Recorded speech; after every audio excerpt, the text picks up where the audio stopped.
Canadian clubs in the NHL Draft, with the Vancouver Canucks trading the 9th pick. The Ottawa Senators had the top pick of any Canadian team with that 10th overall pick.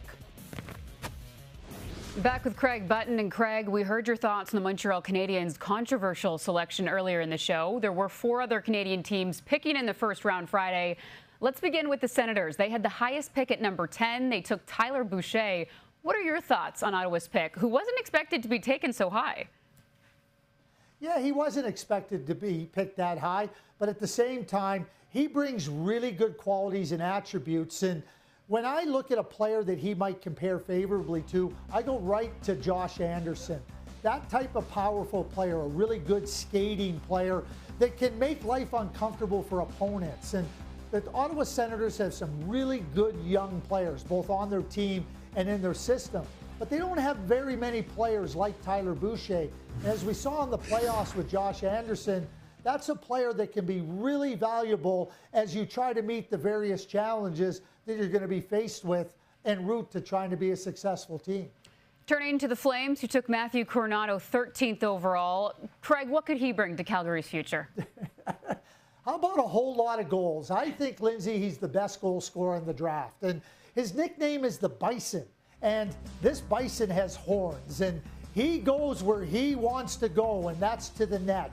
He attacks. He's got really good hands. And he's able to gain that little edge, that little bit of space, that little bit of time to get that shot off. But he's hungry to score, and he's excited about trying to score. And everybody can use scoring. Calgary Flames, in my view, got the best goal scorer in the draft. And he has a great nickname. Moving over to the Winnipeg Jets, they had the 18th pick. They took center Chaz Lucius, who I have to say may have the coolest name in the draft. You had him going 12th in your mock draft, Craig. Seems like the Jets did pretty well getting him at 18. Yeah, I think they did, because they get another really good goal scorer. I talked about Coronado with Calgary. Chaz Lucius is a really good goal scorer. He's a multi-dimensional goal scorer, Lindsay. He can score from distance 35, 40 feet out, but he also can score in tight. He can open up goaltenders and open up those spots on the net, and then he's got the hands to finish. And as he works on his quickness, he's going to become a real difficult player to defend, because when he can score from distance, you got to get out on him, but when he can beat you with that quickness and get in and around the net, that becomes something that really keeps defenders off balance. Over to the Oilers, who traded down 2 spots. They were originally supposed to go 20th, ended up with the 22nd pick after a trade with the Wild. And Edmonton taking Xavier Bourgault. What can you tell us about him, Craig? Xavier Bourgault, from a competitive standpoint, reminds me so much as Jean-Gabriel Pageau.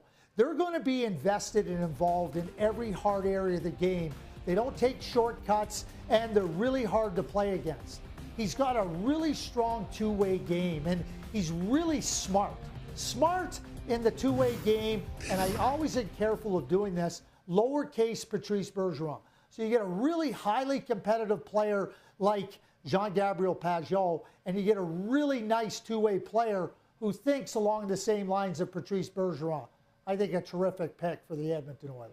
I'm interested to see how we look back on this draft, especially considering the limitations due to the pandemic. But as we always know, the stars will eventually reveal themselves. Craig, thanks so much.